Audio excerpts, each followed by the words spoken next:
ನಜೀರ್ ಅಹ್ಮದ್ ತಂದೆ ನಜೀರ್ ಅಹ್ಮದ್ ದರ್ಗಾವಾಲೆ NMD ಅಂತ ನಮಗೆ ನಜೀರ್ ಅಹ್ಮದ್ ದರ್ಗಾವಾಲೆ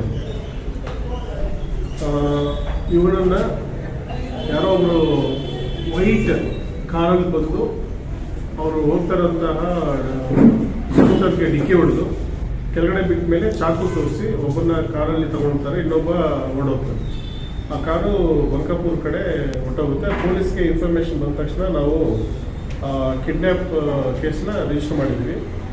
ಜಾಫರ್ ಸಾಬ್, ರಹೀಮ್ ಜಾಫರ್ ಸಾಬ್ ಅನ್ನೋನು ಮತ್ತು ಅಜಯ್ ಫಕೀರಪ್ಪ ಮೂಡ್ಲಿಗಿ ಅನ್ನೋರಿಬ್ಬರು ಈ ಹಿಂದೆ ಅವರು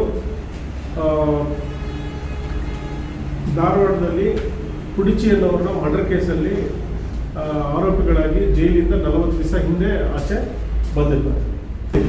ಹುಬ್ಳಿಗೆ ಹೋಗೋದಕ್ಕೆ ಅವರು ಯಲ್ಲಾಪುರ ಮಾರ್ಗವಾಗಿ ಆ ವೆಹಿಕಲ್ ಇಲ್ಲಿಗೆ ಬರ್ತಾ ಇರೋದನ್ನ ಮಾಹಿತಿ ಗೊತ್ತಾಗುತ್ತೆ. ಹಾಗಾಗಿ ಅದನ್ನು ಬೆನ್ನಟ್ಟಿದಂತಹ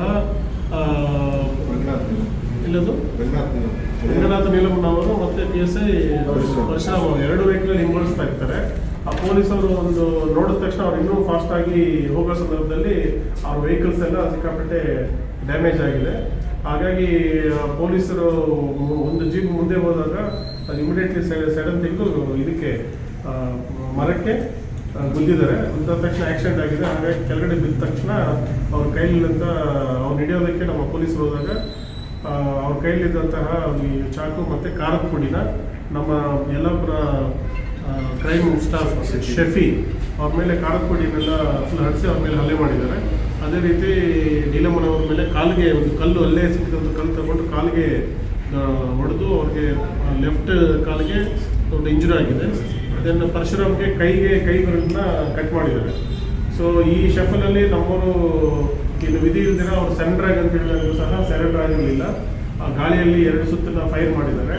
ಆಮೇಲೆ ಇಬ್ಬರು ಆರೋಪಿಗಳು ಯಾರು ರಹೀಮ್ ಜಾಫರ್ ಸಾಬ್ ಮತ್ತು ಅಜಯ್ ಫಕೀರಪ್ಪ ಮತ್ತು ರಹೀಮ್ ಜಾಫರ್ಗೆ